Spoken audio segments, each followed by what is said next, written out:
Before you dive into this gripping tale of past regrets and second chances, hit that subscribe button, give this video a thumbs up, and tell us in the comments, what's one past mistake you wish you could go back and fix?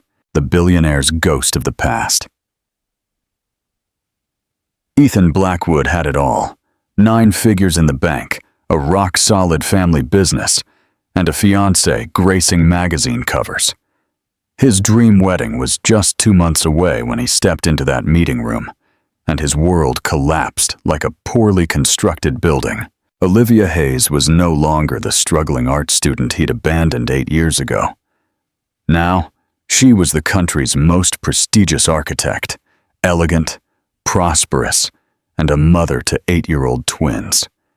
Between buried secrets, calculated revenge, and a love that defied time, Ethan would discover that some truths are more devastating than any lie, and that winning back the only woman he ever truly loved might cost him everything he had built. The gilded elevator ascended slowly through the floors of the corporate building, reflecting the diffused morning light of bustling London through its tinted glass. Ethan Blackwood adjusted his Italian silk tie for the 3rd time in 5 minutes, a nervous habit he'd developed over recent months.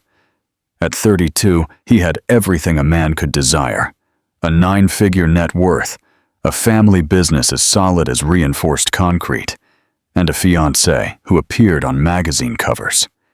Yet there was an emptiness in his chest, like an echo in a vacant apartment. That morning's meeting was crucial. Blackwood & Sons Engineering was about to embark on its most ambitious social project yet, an educational complex in a low-income borough, set to serve over 2,000 underprivileged children.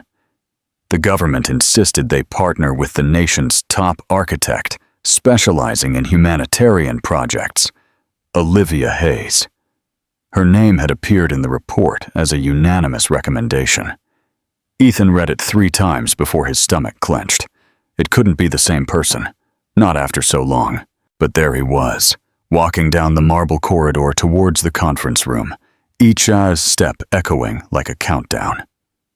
He paused in front of the frosted glass door, took a deep breath, and pushed the handle. She stood with her back to him, leaning over a wide table where architectural blueprints spread like maps of dreams. She wore an impeccable beige suit, her straight brown hair falling in a perfect line to her shoulders, her feet clad in heels that made her seem taller than he remembered. She was no longer the slender teenager in faded jeans. This woman exuded a natural elegance, earned inch by painstaking inch. Architect Hayes? Ethan heard his own voice as if from far away. She turned slowly, as if she already knew who she would find. And when their eyes met, time didn't just stop. It collapsed like a poorly structured building. Olivia had matured astonishingly. The face he had known as young and anxious now held a quiet serenity. Her brown eyes were deeper, marked by tears he hadn't wiped away and victories he hadn't witnessed. There was a strength there, a dignity that left him breathless. "Ethan Blackwood," she said, her voice carrying the same cadence as always, but a deeper, more confident tone. "It's been a while." There was no surprise in her expression, no anger, only a professional neutrality that cut deeper than any scream. "Olivia, He choked on the words he had rehearsed in the elevator. "I didn't know you would be the project architect. Now you do." She turned her attention back to the blueprints. "We can begin." The meeting proceeded with painful formality. Olivia presented her portfolio with the precision of someone who had built every achievement brick by brick. She spoke of inclusive spaces, of architecture that embraced communities, of dreams transformed into concrete and steel. Ethan listened, mesmerized, not only by her competence, but by the passion that still glowed in her eyes when she spoke of building a better world. "The educational complex will have 3 main pavilions," Olivia explained, pointing to the drawings with a silver pen. "Each adapted for different age groups, but connected by a central plaza that will function as the social heart of the community. Here, children won't just study, they'll develop holistically. How long will it take to be ready? Ethan asked, trying to sound professional while watching her delicate hands glide over the paper. 18 months if there are no external interferences. Her eyes met his, as long as everyone involved keeps their word. The insinuation was subtle, but sharp. Ethan felt a blush creep up his neck. The presentation had just finished when the conference room door suddenly swung open. 2 identical children burst into the room like small hurricanes of pure energy, wearing toy yellow hard hats and carrying sheets full of colorful drawings. "Mommy! Mommy!" they cried in unison, running towards Olivia. Ethan felt the ground disappear beneath his feet. 2 children, approximately 7 years old, fair-skinned, with light brown hair and eyes that sparkled with precocious intelligence. They were identical not only to each other, but bore features he recognized in his own mirror. "James, Thomas," Olivia said, opening her arms to receive them. "You're early today." "We finished the aquatic school drawing," one of them said, holding out a sheet where colorful fish swam among submerged desks. "And I made one with a water slide that goes straight to the library," the other added, his eyes shining with pride. Olivia smiled for the first time since Ethan had entered the room, and he felt his heart break at the sight of the genuine tenderness on her face. "These are my sons, James and Thomas," she said, her voice softening completely. "Boys, say hello to Mr. Blackwood." The twins turned to Ethan with the natural curiosity of children. He knelt to their level, his legs trembling. "Hello," James said, studying Ethan's face intently. "Do you build houses too?" "Yes, I build," Ethan replied, his voice hoarse. "Do you like drawing buildings?" "We love it!" Thomas exclaimed. "Mommy teaches us how to make real blueprints. Look!" The boy held out another drawing, more elaborate than typical childish scribbles. It was a simple house project, but with correct proportions and even measurement indications. "Wow," Ethan murmured, genuinely impressed. "You're very talented." "Daddy was an architect too," James said, with the naturalness with which children speak of profound matters. "He died when we were little, but Mommy says he's always watching our drawings." The silence that followed was thick like a storm cloud. Ethan looked up at Olivia, who had tensed slightly. "Boys, go to the drawing room," she said softly. "I'm almost done here." "Okay, Mommy." Thomas waved goodbye to Ethan. "Bye, Uncle. You seem cool." When the children left, the silence again weighed on the 2 adults like a concrete slab. Ethan couldn't get the children's apparent age out of his mind, the features that seemed familiar to him, the dates that aligned perfectly in his head. "How old are they?" he asked, trying to sound casual. 8, Olivia replied, gathering the blueprints from the table with precise movements. They were born in March 2017. Ethan did the calculations automatically. March 2000. They had broken up in June 2000. The timeline fit perfectly, like pieces of a puzzle he didn't want to assemble. "Olivia, I need to ask you something." "No." The answer was quick, definitive. "You don't need to ask anything. The meeting is over. You'll have my response on the project in 48 hours. She turned towards the door, but Ethan stepped forward, partially blocking her path. "Please, 5 minutes." Olivia paused, but didn't turn to look straight at him. She stood there, in profile, her chin held high in a posture he remembered well. "You disappeared," Ethan said, his voice low but intense. "One day you were there, at the construction site, showing your drawings, talking about the projects you wanted to do. The next day you were gone. You didn't answer calls, you changed your address. You discarded me." Olivia finally turned, and there was a coldness in her eyes he had never seen. "No, Ethan, not with words, but with silences. with embarrassed looks when your friends appeared, with cheap excuses to cancel dates.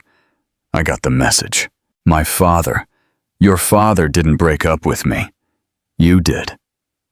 She took a deep breath. And when it was time to choose, you chose his approval instead of fighting for me. The truth fell between them like a hammer on glass. Ethan closed his eyes, reliving the cowardice that had haunted him for years. I was young. I was afraid of… what? Of being disinherited? Olivia laughed, but there was no humor there. I was afraid of not having money for the bus fare on Monday, afraid of not being able to finish university, afraid that my dreams were too small for your world. But I would have faced anything for you. Anything. And now? Ethan asked, his voice almost a whisper. Do you hate me? Olivia studied him for a long moment, as if evaluating a complex project. No, she finally said. Hate demands an energy I no longer have to waste. You are the past, Ethan. A chapter that has already been written, revised, and filed. And the children? What children?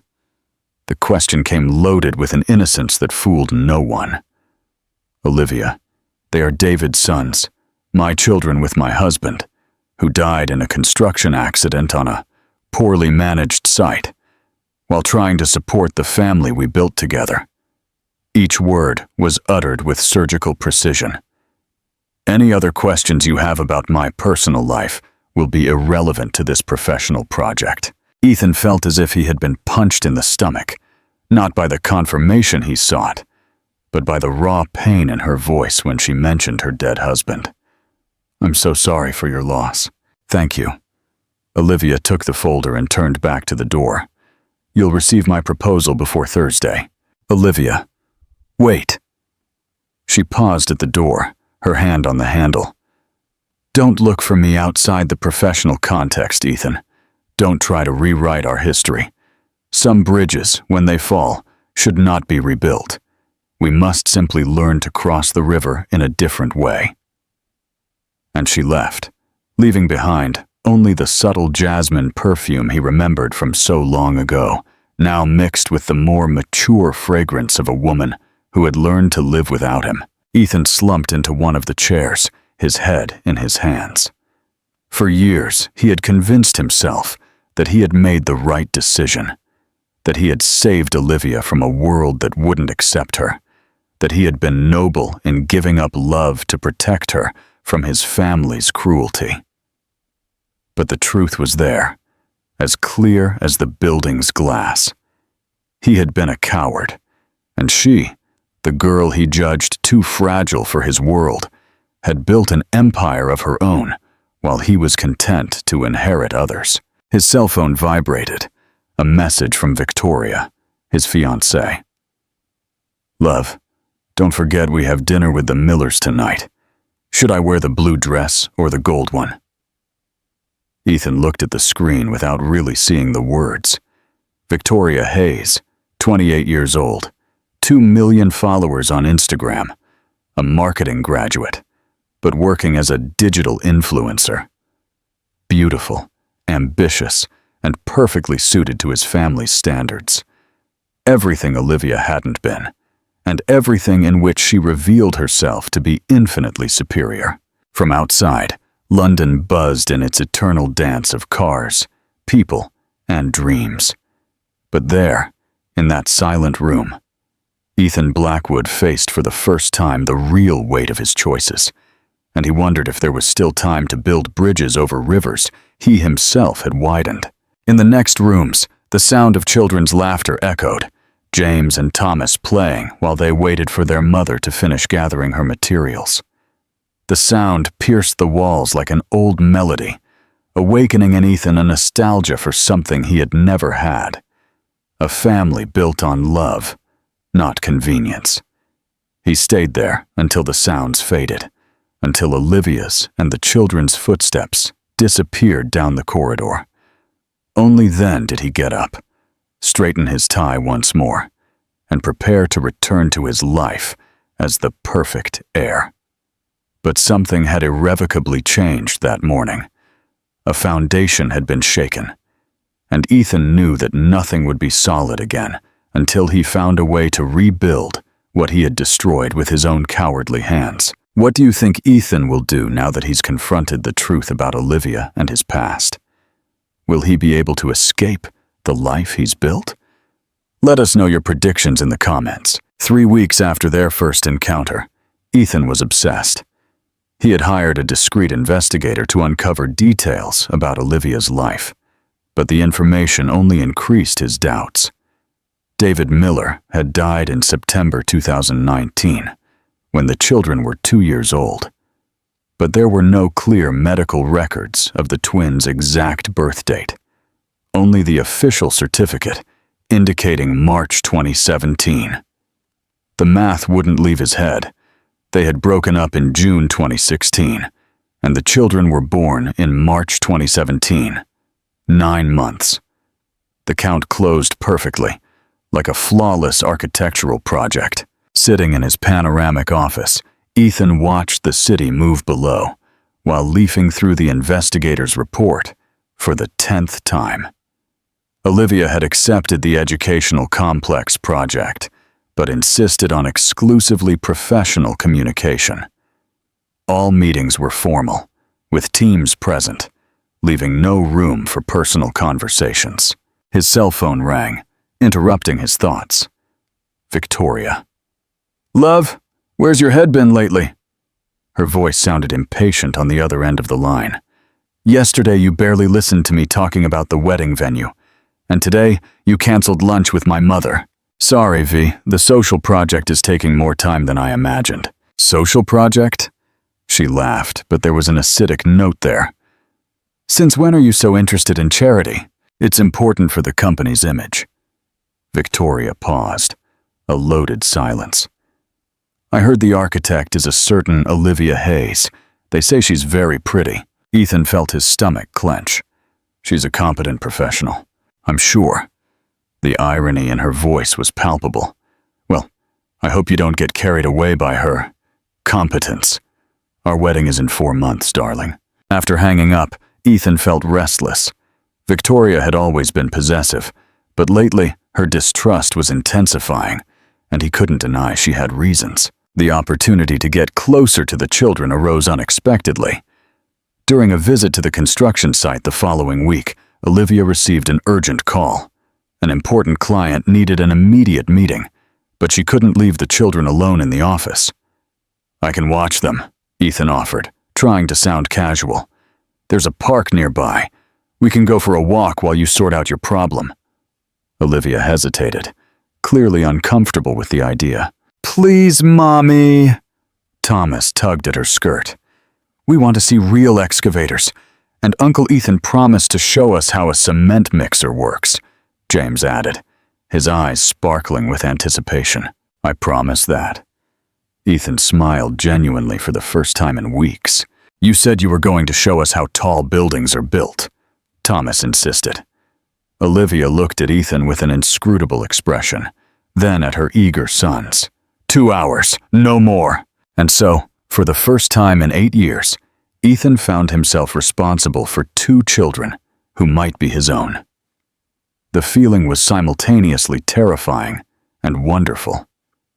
The twins were pure, concentrated energy. They ran around the construction site asking a million questions. They touched everything that was allowed and some things that weren't. And they filled their pockets with special pebbles they intended to take home. "Uncle Ethan, why don't you have kids?" James asked very directly, as they watched a crane lift concrete beams. The question hit Ethan like a hammer. "I never found the right person to have children with." "But you're cool," Thomas said, taking his hand naturally. "You explain things just like Daddy used to. Do you remember your father?" "A little bit." James made a concentrated face. "He was tall and had curly hair. Mommy says he liked to draw houses in the sand at the beach, and he made funny voices when he read stories," Thomas added. "Mommy still does them sometimes, but she gets sad afterward." Ethan felt his chest tighten, imagining Olivia alone, trying to be both father and mother, bearing the pain of loss while raising these extraordinary children. He must have been a very special man. He was, the two replied in unison. But you're special too, Uncle Ethan. James looked at him seriously. Mommy gets less serious when you're around. She gets serious with me, not angry serious, Thomas explained with the patience of someone teaching an obvious concept to an adult. Serious like worried, just like when she has important meetings. Ethan wondered what the children perceived that adults tried to hide. There was a natural intuition in children, a capacity to read emotions that left him both uncomfortable and fascinated. In the park, while the twins played on the slide, Ethan watched them with a growing pressure in his chest. Did they have his eyes? His face shape? The way James tilted his head when he thought seemed too familiar to be a coincidence. Uncle Ethan, can you push our swing? Thomas called from the other side of the park. Ethan spent the next hour pushing swings, helping with the seesaw, and listening to endless stories about their drawings, their favorite teachers, and their outlandish plans to build a treehouse that also functioned as a science lab. They're very intelligent, he said, genuinely impressed with the children's creativity. Mommy says we're like her, James smiled proudly. But sometimes she looks at our baby pictures and says we have the face of someone she used to know. Ethan's heart leaped. She said that? Uh-huh. Thomas swung his legs on the swing. Once I asked her who, and she just went quiet, you know. Then she changed the subject. When Olivia arrived to pick them up, she found Ethan sitting on the grass with the two boys, all three building sandcastles with twigs and leaves. The scene was so natural, so familiar, that she had to force herself to maintain a neutral expression. How were they? She asked, her voice colder than she intended. Perfect, Ethan replied, getting up and dusting off his pants. They're extraordinary children, Olivia. Mommy, can I play with Uncle Ethan again? James ran to hug her legs. We had so much fun, Thomas added. He knows all about cranes. Olivia looked at Ethan over her sons' heads, and for the first time since their reunion, he saw a crack in her emotional armor. Thank you for watching them. It was a pleasure, and he was telling the absolute truth. If you need again, it won't be necessary. But 3 days later, she called. She had an office emergency. A pipe had burst, and she needed to be there to supervise the repairs, but the nanny hadn't shown up. This time, Ethan took the children to his penthouse. They were ecstatic with the panoramic city view, running from window to window, identifying the buildings they knew. Wow, you live in the sky, Thomas exclaimed, pressing his face against the glass. Almost, Ethan chuckled. Want to see the terrace? On the garden terrace, the twins discovered the small vegetable patch Ethan maintained more for therapy than necessity. They spent a whole hour planting basil seedlings, making a monumental mess, and soaking each other with the hose. Uncle Ethan, are you rich? James asked, with the typical frankness of children. Why do you want to know that? Because our old house was small, and our new one is big. Mommy says we work hard to have good things. And you have a lot of good things, Thomas observed, pointing to the infinity pool. So you must work hard. I do work hard, but having many things isn't the most important. What is the most important then? Ethan looked at the two faces, dirty with earth, hair disheveled by the wind, sincere smiles, and felt something stir in his chest, something he had locked away long ago. Having special people to share those things with. You don't have special people? James asked, genuinely concerned. I have a fiancé. Is fiancé the same as wife? Thomas interrupted. More or less. We're getting married in a few months. Is she as cool as Mommy? The question caught Ethan off guard. He tried to imagine Victoria there, playing in the dirt, soaked with water, laughing with two mischievous children.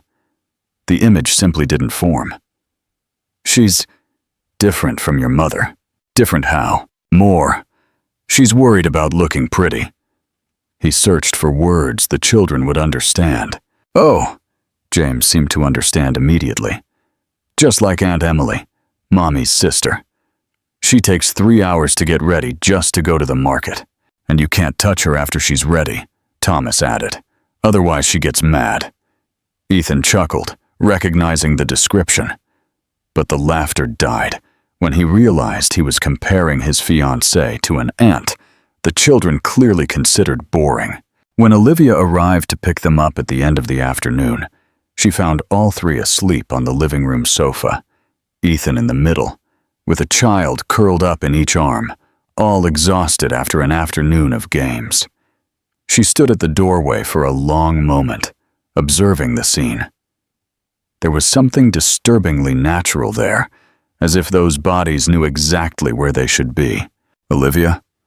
Ethan woke first, blinking in confusion. Sorry for the delay. She approached to gently wake her sons. The damage was worse than I imagined. No problem. They were angels. When the children woke up, there was the usual ritual of protests about having to leave, promises to be good if they could stay a little longer, and tight hugs for Ethan.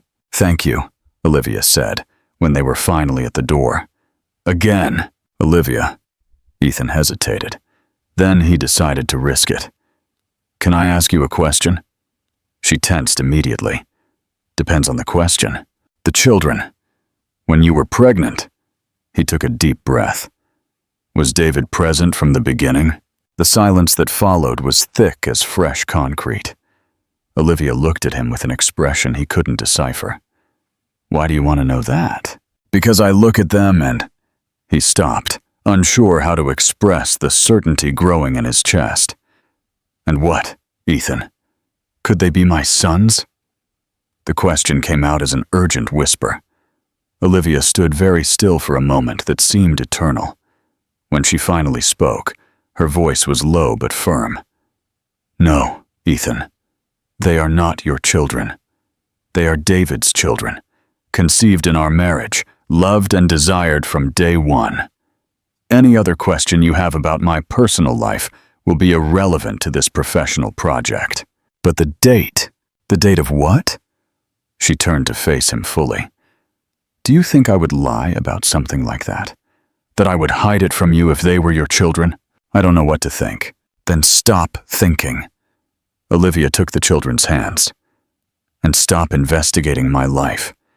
Yes, I know you hired a detective. Stop doing it, Ethan. Stop looking for connections that don't exist just because you feel guilty about the past. She went down with the children in the elevator, leaving Ethan alone in the lobby of his penthouse with more doubts than certainties. But there was something in the way she had spoken, an urgency in her denial that didn't match her usual naturalness. That night, Ethan had dinner with Victoria at an expensive restaurant in Notting Hill. She spoke animatedly about the wedding preparations, the dresses she had tried on, the flowers she had chosen. But he barely listened, lost in thoughts of two bright-eyed children who called him uncle, and made his heart ache with nostalgia for something he might never have had. Ethan! Victoria's voice cut through his reverie. You didn't hear a word I said, did you? Sorry, love, I'm preoccupied with the project. That damn project again. She put her fork down on the table harder than necessary. You know what? I think I'm going to meet that architect personally to understand what's distracting my fiancé so much. Something in her tone made Ethan look up, alarmed. It's not necessary, V. It's just work. Oh, really? She smiled, but there was ice in her eyes. Then you won't mind if I drop by tomorrow, just to meet the very competent professional who's demanding so much attention from my future husband. And at that moment, observing the cold smile of his fiancée, Ethan knew a storm was coming, and that Olivia, after everything she had already faced alone, was about to be attacked by an enemy she didn't even know existed. Do you believe Olivia's denial about the children's paternity, or is she hiding the truth from Ethan? How will Olivia face Victoria's impending attack? Share your predictions. The storm arrived on a Tuesday in March, exactly as Victoria had promised. Olivia was in her office, reviewing the final designs for the educational complex, when her secretary announced an unexpected visitor. Victoria Hayes swept into the room like a gust of perfumed wind and poorly disguised ambition. Impeccably curled blonde hair cascaded perfectly over bare shoulders, revealed by the daring neckline of a white dress that cost more than many people's monthly salary. Her nails were works of art in nude polish with gold accents, and the smile she displayed didn't reach her calculating blue eyes. "You must be the famous Olivia Hayes," she said, extending a perfectly manicured hand, diamond rings reflecting the natural light that streamed through the office's large windows. "I'm Victoria Hayes, Ethan's fiancée." Olivia rose slowly, each movement calculated to maintain a professional posture, despite the alarm that blared in her mind like a security system triggered by an intruder. "Pleased to meet you. How can I help you?" "Oh, I just wanted to meet the architect who's occupying so much of my future husband's time." Victoria walked around the room like a feline exploring new territory, her Louboutin heels echoing on the light wooden floor. She examined every detail with the eyes of a professional assessor. The suspended plants that created a vertical garden along the glass wall, the architectural models arranged like sculptures, the awards discreetly positioned on the shelves. What an interesting office, very alternative for my taste, but I imagine it has its charm. The condescending tone slipped from her words like poisoned honey, but Olivia merely smiled politely, keeping her hands clasped in front of her body, in a posture that demonstrated absolute control. "Thank you. Can I offer you coffee, Morotia?" "No, thank you. I don't usually consume caffeine after 10 in the morning. It's bad for the skin, you know." Victoria stopped in front of a shelf where some of Olivia's social project models were displayed, her fingers gliding almost disrespectfully over the handcrafted work. "And sugar, then? No way. I have a very expensive nutritionist who would kill me if I strayed from my diet." "I must admit I was curious about you. Ethan has been so involved with this social project. It's almost touching to see him discovering charity after so many years." "The project is important for the community," Olivia replied, maintaining a neutral tone, like a diplomat in hostile territory. "I'm sure it is." Victoria slowly turned, and there was something predatory in her smile, like a shark detecting blood in the water. "You know, it's funny. Ethan briefly mentioned that you knew each other from way back. What a small world, isn't it? London can seem small sometimes, especially in certain professional circles." Victoria approached the executive desk where framed photos of the twins were displayed, her eyes fixing on the images with an attention that went far beyond casual curiosity. "What absolutely beautiful children. Your children?" "Yes. How old are they?" "They seem so developed for their age. 8 years old." Victoria picked up one of the photos, Olivia's favorite, where James and Thomas were laughing in the park, with ice cream-smeared cheeks and eyes shining with pure joy, studying it with exaggerated attention like a detective looking for clues. "Interesting. They have familiar features." She looked up at Olivia, and there was malice there, a cruel satisfaction from someone about to strike a precise blow. "Especially the eyes, and the shape of their faces, don't you think?" The air in the room seemed to grow denser, as if a storm were brewing within the four walls. Olivia immediately understood what was happening, recognizing the tactic as one predator recognizes another. "I think you've said what you came to say, Miss Hayes." She walked towards the door with firm steps, opening it none too subtly. "I have a client meeting in 10 minutes. Of course. I wouldn't want to bother such a dedicated professional." Victoria placed the photo back in its spot, but her movements were deliberately slow, as if she were marking territory. "Just one more little thing, since we're talking woman to woman. Wouldn't you be interested to know that I have very influential contacts in the media? In the world of architecture, too? Editors of specialized magazines, art critics, investigative journalists, people who love interesting stories about public figures. She paused dramatically, observing Olivia's face like a poker player looking for signs of weakness. It would be a real shame if questions arose about the integrity of some projects or about the personal life of certain famous architects, especially those with such unique children. The silence that followed was laden with thinly veiled threat, heavy like a storm cloud about to burst. "Are you threatening me?" Olivia asked, her voice low but firm as reinforced concrete foundations. "I would never do such a thing," Victoria laughed, a sound as crystalline and false as synthetic glass. "I just observed that reputations are such fragile things, built over years, but they can crumble in a matter of days, with the right information reaching the right people. And it would be terrible if something harmed the career of a single mother, especially a mother with such interesting family secrets."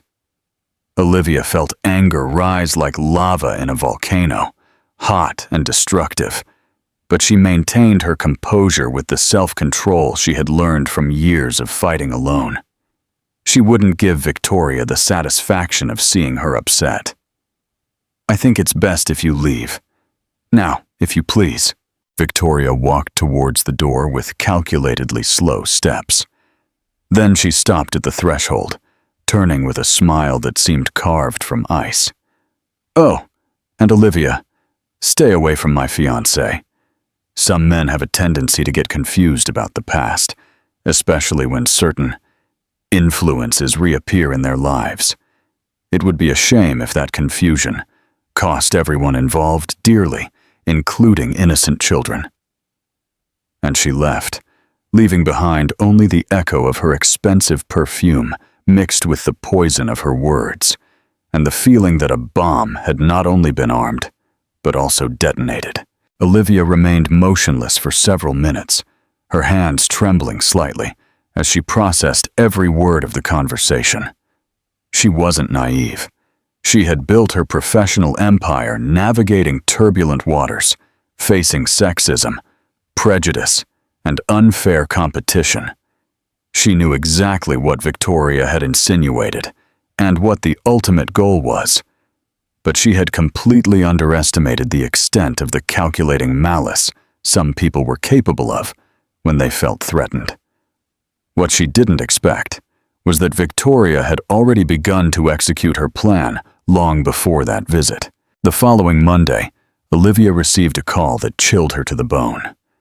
David Alcott, CEO of one of the country's largest real estate conglomerates and a longtime client, canceled a multi-million-pound project that had been in development for months. "Olivia, you know I have the utmost respect for your work." His voice sounded embarrassed on the phone. "But some issues have arisen that the board finds concerning. Nothing against you personally, of course, but we need to be cautious with our corporate image." "What kind of issues, David?" Olivia asked, though she already suspected the answer. "Rumors about irregularities in some projects. Nothing concrete yet, but you know how the market is. Perception is sometimes more important than reality." The same day, Sarah Bell, editor-in-chief of Architecture and Design magazine, called with equally disturbing news. "Olivia, I'm so sorry, but we're going to have to cancel the cover story that was scheduled for next month." Her voice sounded genuinely apologetic. "We received some information suggesting possible ethical problems in some of your past projects." "What information, Sarah? From what source?" "I can't reveal the source, you understand, but these are serious allegations. Plagiarism, appropriation of ideas from younger colleagues, that kind of thing. I need to investigate further before publishing anything." And on Friday, the straw that broke the camel's back. Olivia arrived at her office to find Robert, her partner and right-hand man, pale as paper, holding a brown envelope. "Olivia, this arrived early today," he said, his voice trembling. It's an official summons." Olivia tore open the envelope with hands that struggled not to shake. Inside was a legal notification. Someone had filed a formal complaint with the Royal Institute of British Architects, alleging blatant plagiarism in her most awarded project, the community center that had won the National Social Architecture Award 2 years prior. "This is absolutely ridiculous," Robert said, throwing other papers onto the table. "You developed every detail from scratch. I saw the whole process. Who on earth would make such an accusation?" Olivia knew exactly who would do it, and she also knew she would need all her strength to fight such a well-orchestrated campaign. But there was something more worrying in the complaint. Along with the allegations of plagiarism, there were insinuations about personal matters that could compromise the architect's professional judgment and undeclared conflicts of interest in recent projects. Victoria wasn't just attacking her career. She was preparing the ground to expose the secrets about James and Thomas. Meanwhile, across town, Ethan noticed subtle but disturbing changes in his fiancée's behavior. Victoria had been strangely animated in recent weeks, almost euphoric, humming around the apartment and talking about the wedding with an enthusiasm that seemed exaggerated, even by her usual standards. "Darling, I was thinking of doing a pre-wedding photo shoot in the Cotswolds," she commented. During dinner one Thursday, playing with her engagement ring. "It would be perfect for my Instagram. We can use my private jet. Stay a few days." "Victoria, you know I'm very involved with the social project now. It's not a good time to travel." "Oh yes, the social project." Her enthusiasm visibly dwindled, replaced by something he couldn't identify. "How's it going, by the way? Working well with the architect?" "Olivia is an exceptional professional. The project is developing very well." "How nice." Victoria smiled, but there was something forced there. "It must be interesting to work with someone from your past." Ethan looked up from his plate, surprised. "What do you mean?" "Oh, darling, London isn't that big. Everyone knows you two knew each other when you were young." She shrugged with feigned casualness. "Old friends reuniting for work. It's almost romantic, don't you think?" There was something in her tone that made Ethan feel uneasy, but he couldn't pinpoint exactly what.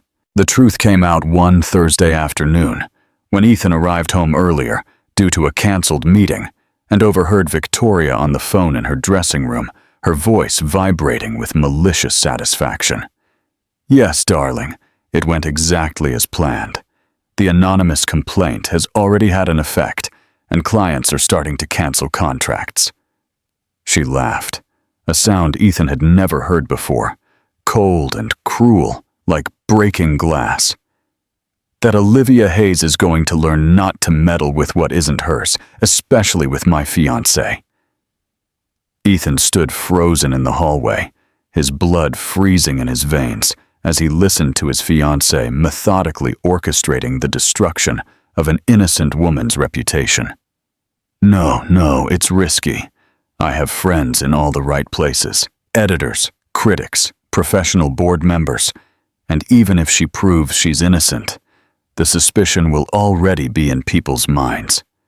You know how the stain lingers, darling. Her reputation is tainted forever." A pause, and when she continued, her voice held an even more visceral satisfaction. "Oh, and I found out something very interesting about her children. It seems the dates don't quite add up. It's going to be fun when that leaks to the press." Ethan didn't wait to hear more. He left the house, his blood boiling with anger and disgust, driving towards Olivia's office like a man possessed by his own remorse, and by a desperate need to fix what his cowardice had broken once more.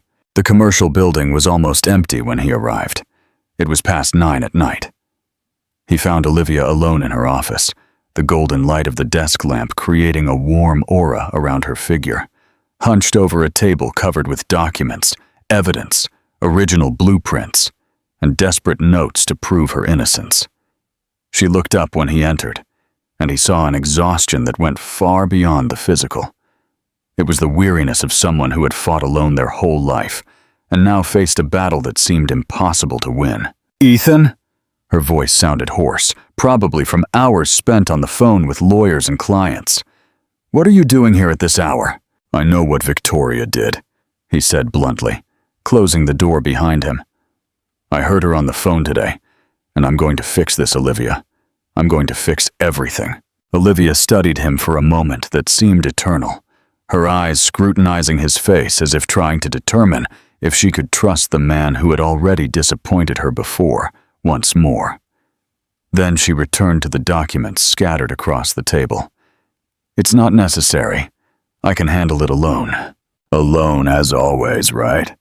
Ethan approached, running his fingers through his hair in frustration. "Alone against the world, proving once again that you're strong enough to face anything they throw at you." "Because I am strong enough," she replied, her voice firm but tired. "I know you are." He pulled up a chair and sat in front of her desk, forcing her to look at him. "You always were, much stronger than I ever was.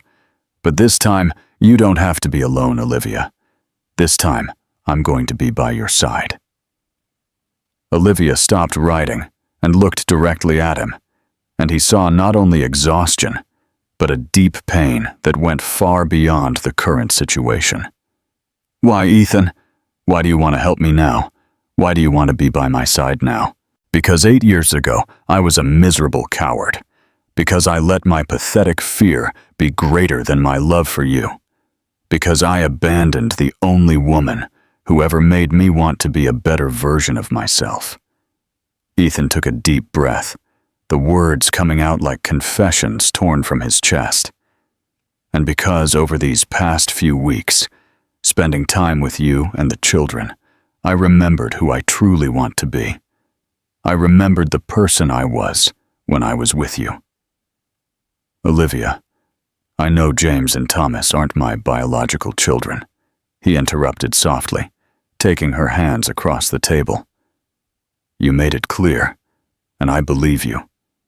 But when I'm with them, when I see the way they laugh, how they draw, how they look at me with those eyes full of trust, I feel like they're mine.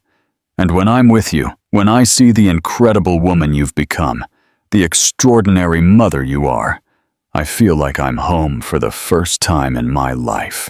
Olivia stood still for a long moment, tears glistening in her eyes without falling. When she finally spoke, her voice was lower, more vulnerable.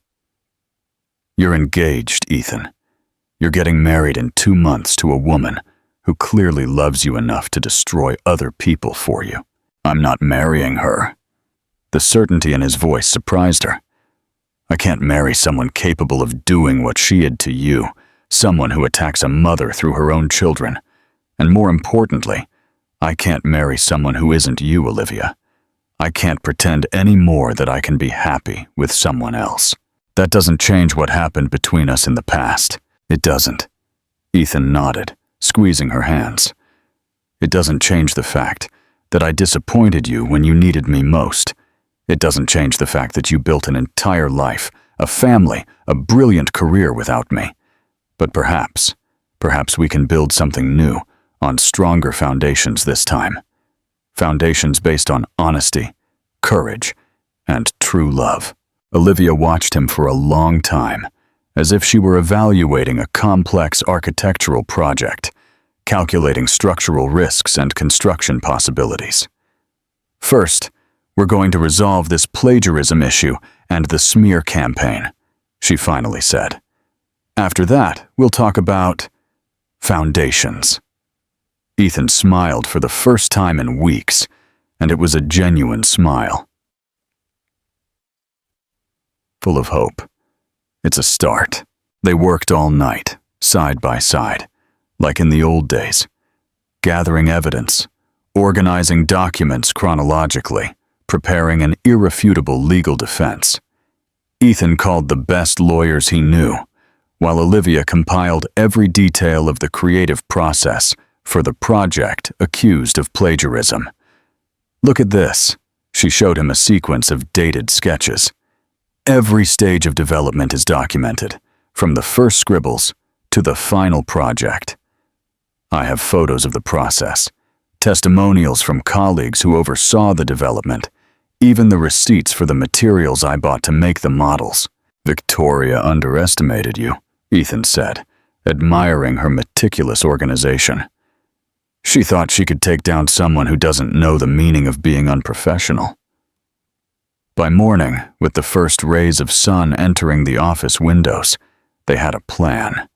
But there was something else Ethan needed to do. Something he should have done 8 years ago. Olivia, I need to go confront my father. I need to tell him I'm no longer going to live my life based on fear of his disapproval. Are you sure? You know what that could mean? It could mean being disinherited, losing your position in the company, being rejected by your family. Ethan stood up, adjusting his wrinkled tie. But for the first time in my life, I have absolute certainty that it's worth the risk. What do you predict will happen when Ethan confronts his father? Will his family accept Olivia? Or will he have to sacrifice everything for his newfound purpose? Share your theories in the comments. The confrontation at the Blackwood family mansion was less dramatic than Ethan expected, but infinitely more revealing. "Father, I need to cancel the wedding," he announced, finding Anthony in his office, where so many family decisions had been made over the years. Anthony Blackwood looked up from the financial report he was reading, his reading glasses perched on the tip of his nose. "Cancel? 2 months before the ceremony? All the invitations have already been sent. The vendors hired." "Father, I found out who Victoria truly is, and I can't marry someone like that. She's destroying the reputation of an innocent woman out of pure jealousy.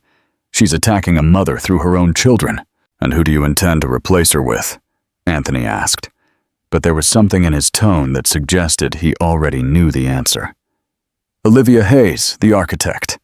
It wasn't a question, but a thoughtful affirmation. "That same girl you fell madly in love with 8 years ago. The same, only now she's no longer a girl without resources. She's one of the most respected and successful architects in the country. Rich by her own merit, talented, integral. And even if she were still poor, even if she were still that student without money for the bus fare, I would choose her. Because I love her, Father. I always loved her." Anthony stood still for a moment that seemed eternal, studying his son with the inscrutable expression he had perfected over decades of commanding businesses. "Are you willing to give up the family's approval for her? To risk your position in the company, your future in high society?" "If necessary, yes, because I've discovered that none of that is worth anything if I can't share it with the person I love." The older man carefully folded the report, took off his glasses, and cleaned the lenses with slow, deliberate movements. "Well, then you'd better know that I invited her to dinner here at home next Saturday." Ethan blinked, completely lost. "What? You invited her to dinner?" "I said I invited her to dinner. With her children, of course." Anthony smiled for the first time in months. "After I personally investigated her work, after I learned about her international awards, her social projects, the impeccable reputation she built, I realized that perhaps I misjudged the situation 8 years ago." Ethan gasped.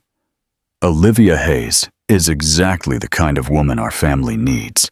Intelligent, determined, with solid principles, and enough morals to keep my stubborn son in check."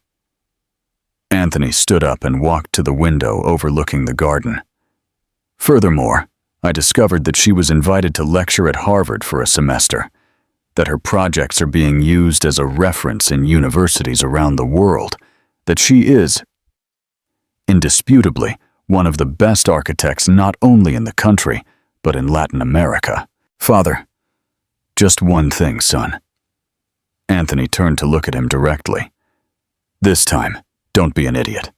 A woman like her won't give you a third chance, and frankly, she shouldn't." Ethan was speechless, processing the fact that his father not only approved of Olivia, but genuinely admired her. "What changed your opinion about her?" "Nothing changed, Ethan. My opinion about the person she was already wrong 8 years ago. I judged by origin, not by character. By the bank account, not by potential. It was pure prejudice, and I'm ashamed of it."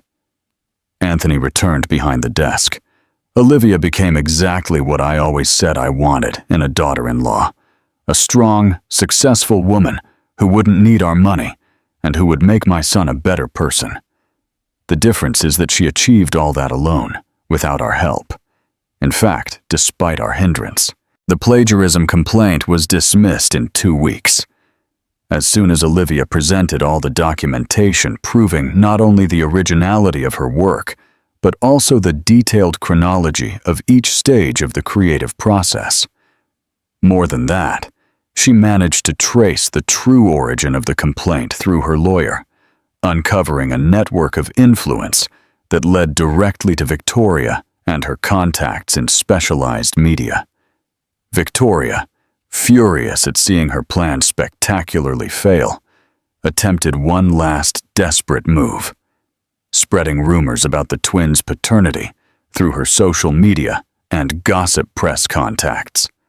But this time, Ethan was on the right side of history. In a joint press conference that surprised the entire architectural and business community of London, he not only publicly defended Olivia's professional integrity, but also announced the definitive and brutal end of his engagement. Olivia Hayes is one of the most integral and talented professionals I have ever met, he told the cameras, with Olivia by his side, maintaining a dignified and professional posture. Any attempt to defame her is not only false and cowardly, but also criminal. We are initiating legal action against all persons involved in this smear campaign.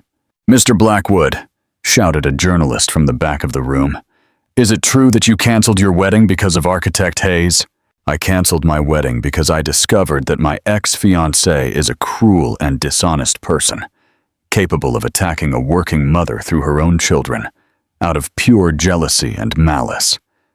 As for architect Hayes, she is an extraordinary woman, whom I had the privilege of knowing, and who deserves all respect and admiration for the social project she develops, and for the dignified way she raised her children alone."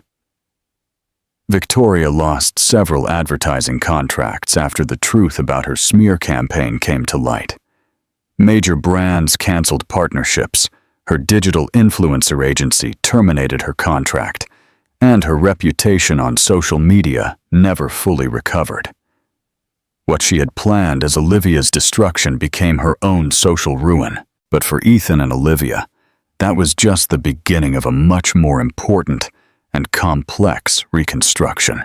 The dinner at the Blackwood mansion was initially tense, but transformative. James and Thomas were genuinely impressed with the size of the house, running through the gardens and asking a million questions about every architectural detail of the historic property. Anthony melted completely when the twins showed genuine interest in his art collections and his old engineering projects, explaining each piece with the patience of a passionate grandfather. "Oh, you're very intelligent," he told the children, as he examined the drawings they had brought as a gift. "You have a promising future in architecture or engineering or whatever you want to be.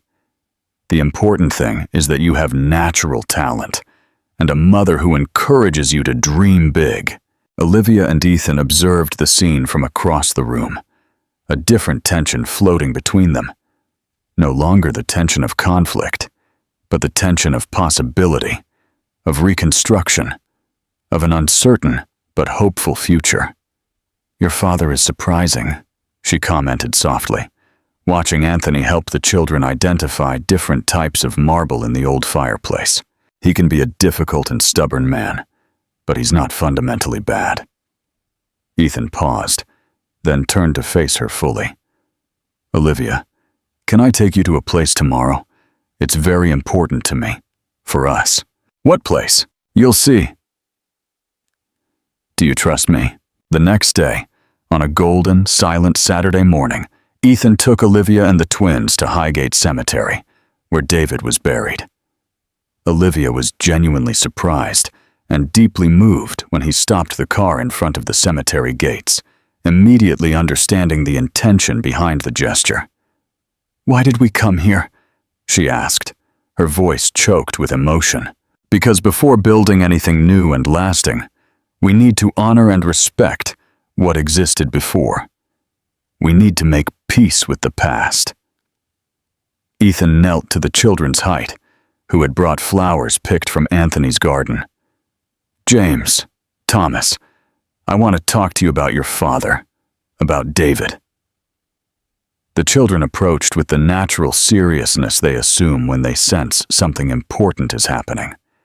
He was an extraordinary man, a father who loved you before you were born, who dreamed of you, who planned a beautiful future for the family, a husband who made your mother genuinely happy, who supported her in all her dreams, a respected professional, and a man of character. Ethan looked at the simple but well-maintained grave, where Olivia had planted rose bushes that bloomed all year. "I'm not here to replace him. No one can do that, and it would be wrong to try. He will always be your father, forever." "Then why are you here?" James asked, with the devastating frankness of children. "Because I love your mother. I've loved her for a very, very long time, and I've discovered that I love you two too, more than I imagined it was possible to love children who don't carry my blood." Ethan felt his voice falter, emotions overflowing. "If she allows me, if you accept me, I would very much like to be part of your family, not as a replacement for your father, but as someone else to love you, protect you, be present in your lives." Thomas looked thoughtfully at the grave, then at Ethan, then at his quietly crying mother. "Mommy, remember when you said our heart has infinite space to love, that it's not like a box that gets full?" Olivia nodded, too emotional to speak clearly. "Then I think there's also space for Uncle Ethan in our heart." The boy extended his small hand towards Ethan. "But do you promise you won't leave like Daddy David had to leave? Do you promise you'll stay forever?" "I promise," Ethan said, holding the boy's hand as if it were the most precious thing in the universe. "And I never, ever break an important promise." James also approached, more hesitant. "I can call you stepdad. You can call me whatever feels comfortable. How about Papa Ethan?" Thomas suggested after a few seconds of intense reflection. "That way, you're a dad too, but different from Daddy David who's in heaven." Olivia finally spoke, tears streaming freely down her face. "Are you absolutely sure, my loves? It's a very important decision." "We're sure, Mommy," the two replied in unison, with that unbreakable confidence children have when they know something is right. She looked at Ethan, who was kneeling on the cemetery's dirt ground, holding her son's hands, with tears in his eyes, and an expression of reverence she had never seen in him. "I love you, Olivia," he said, with complete simplicity. "I always loved you, even when I was too foolish to fight for it. And if you give me a chance, a single chance, I'll spend the rest of my life proving that I deserve all three of you." Olivia knelt too, forming a circle with them on the beaten earth, in front of the grave of the man who had been her first great love. "I love you too," she whispered, the words coming out as a confession and a promise at the same time. "Despite everything, despite the resentment and fear, I never completely stopped loving you." And there, in front of David's grave, with the silent blessing of a man who had loved Olivia enough to want her happiness even after death, and with the enthusiastic approval of two extraordinary children, they sealed a promise of a new beginning that seemed blessed by the universe itself. What did you think of Ethan's heartfelt confession at the cemetery? How do you feel about the children's acceptance? Share your emotions and thoughts in the comments. The months that followed were a period of careful and deliberate reconstruction. Ethan didn't try to rush or force intimacy. Instead, he earned his place in the family day by day, presence by presence, act of love, by act of love. He showed up to take the children to school when Olivia had very early meetings. He stayed with them when she needed to travel for work. He helped with homework. He participated in parent-teacher meetings at school. He never missed a school play or a sports competition. Little by little, he became a constant and reliable presence, the kind of father James and Thomas had never had the chance to know. Present, active, interested in every detail of their lives. And with Olivia, he rebuilt their lost intimacy with an artisan's patience. They started with long dinners after the children went to sleep, talking about projects, about dreams, about the years they had lost. Gradually, they recovered their old complicity, but now deepened by maturity and experience.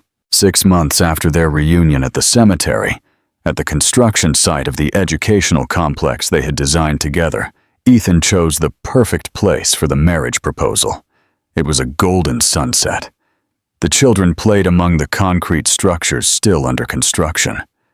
Workers paused their tasks to observe the unfolding scene. "Olivia Hayes Miller," he said, kneeling on the still damp cement ground, his hands trembling slightly as he held a small velvet box. "Will you agree to build a life with me? A life with solid foundations this time, walls strong enough to withstand any storm, and enough space for all the love we have to give?" "I do," she replied, laughing and crying simultaneously. "But only if it's a joint project, in full collaboration, without impositions, without hierarchies. Partners in everything, forever.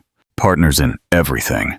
He nodded, placing a ring that had belonged to his grandmother on her finger, a delicate but significant piece that symbolized not only commitment, but also full acceptance into the family. James and Thomas ran to hug them, shouting with joy, and the workers applauded and cheered congratulations. And for the first time in his entire life, Ethan felt he was exactly where he needed to be, doing exactly what he needed to do, with the people who truly mattered. The wedding took place 8 months later, in a simple but deeply emotional ceremony in the garden of the house they built together. A modern yet welcoming residence, with large windows that filled every room with natural light, a workshop where the children could draw their impossible houses, and a garden where Ethan had planted a rose bush in memory of David. Anthony Blackwood openly wept when Olivia called him Grandpa for the first time, and even more so when the twins presented him with the architectural design for a treehouse, specially designed for Grandpa to be closer to the clouds. The ceremony was officiated by the same priest who had married Olivia and David, symbolizing continuity, not substitution. During their vows, Olivia and Ethan spoke not only to each other, but also to James and Thomas. Promises that included not only marital love, but also a total commitment to being a united and indissoluble family. For their honeymoon in Bali, they took a family trip that included the children, because none of the adults could imagine complete happiness without them. James and Thomas built elaborate sandcastles, while their parents walked hand in hand along the beach, finally free to be completely themselves. One afternoon, as the sun set, painting the sky in shades of gold and rose, Thomas ran towards them, carrying a large, perfect seashell. "Oh, Papa Ethan, I found a shell that sounds like the sea. Do you want to hear it?" And when Ethan brought the shell to his ear, pretending to listen to the distant ocean with an expression of admiration that made the children laugh, he knew he had finally found the sound he had been searching for all his life, the sound of being home, surrounded by genuine and unconditional love. 2 years after their reconciliation, when Olivia discovered she was pregnant, she told Ethan in the same way she had always dreamed of telling the first man she loved, by showing a carefully crafted architectural plan of a nursery attached to their bedroom. When he understood what the drawing meant and hugged her, crying tears of pure happiness, she knew that some love stories are like well-built buildings. They can collapse under pressure, but when rebuilt on solid foundations, they become stronger and more beautiful than ever. The pregnancy was embraced with joy by the entire family. James and Thomas were excited about the idea of having a little brother or sister, already making plans to teach the newcomer about architecture and engineering. Anthony commissioned a famous designer to create the most luxurious nursery in London, while Olivia, true to her nature, designed every detail herself to ensure the environment was both beautiful and luxurious. When little Sophia was born, named in honor of Olivia's grandmother, she was welcomed into a home already filled with laughter, creativity, and unconditional love. James and Thomas were incredibly kind and protective of their little sister, constantly showing her their drawings and explaining complicated architectural concepts that she would take years to understand. Years later, when all the children were older, James and Thomas had become teenagers, interested in following their parents' footsteps in architecture and engineering, while Sophia showed the first signs of artistic talent. They frequently asked how their parents had found each other again after so many years apart. Olivia and Ethan always told the same story of two people who needed to get completely lost to truly find each other, and who discovered that real love isn't about first chances, but about last chances that transform into first chances for a completely new and authentic life. On the wall of their main living room, in a simple but elegant frame, hung the first drawing James and Thomas made together after Ethan officially entered their lives. A family of 4, an architect mother, an engineer father, and 2 children with yellow hard hats, all holding hands in front of a house that seemed suspended in the clouds, but had the most solid foundations imaginable. Now, years later, that drawing includes a little girl with curly hair, representing Sophia, and sometimes special guest appearances by Anthony, eternally portrayed as a smiling grandfather surrounded by grandchildren who inherited his love for construction and creation. And every night before falling asleep, when Ethan walks through the rooms, checking on each child, listening to the soft breathing that confirms they are all safe and content, he remembers the journey that brought him to this moment of perfect contentment. He thinks of the scared young man who almost lost everything due to cowardice, of the years wasted in empty relationships, of the pain that both he and Olivia endured before finding their way back to each other. But mainly, he feels gratitude. Gratitude for Olivia's strength that allowed her to rebuild her life after his abandonment. Gratitude for David's love that gave her the confidence to love again. Gratitude for the open hearts of James and Thomas that had space for another father. Gratitude for his own father's eventual wisdom in recognizing that love and respect are more important than social expectations. And every morning, when he wakes up to the sound of children's laughter echoing through the halls of his home, when he sees Olivia at her drawing table working on projects that will help communities across the UK, when he realizes that he is living within a love story that seemed impossible, but became inevitable as soon as both people were brave enough to fight for it, Ethan knows that he is living proof that some foundations, when built with truth and commitment, can sustain a happiness that lasts a lifetime. The house they built together stands as more than just a residence.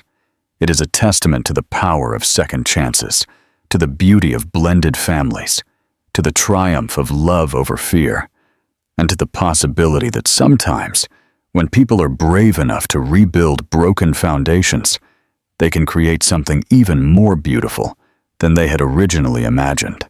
And every night when the family gathers around the dinner table that Olivia designed and Ethan commissioned, surrounded by the laughter of children who know they are completely loved and protected, both parents remember the long journey that brought them to this moment of absolute contentment.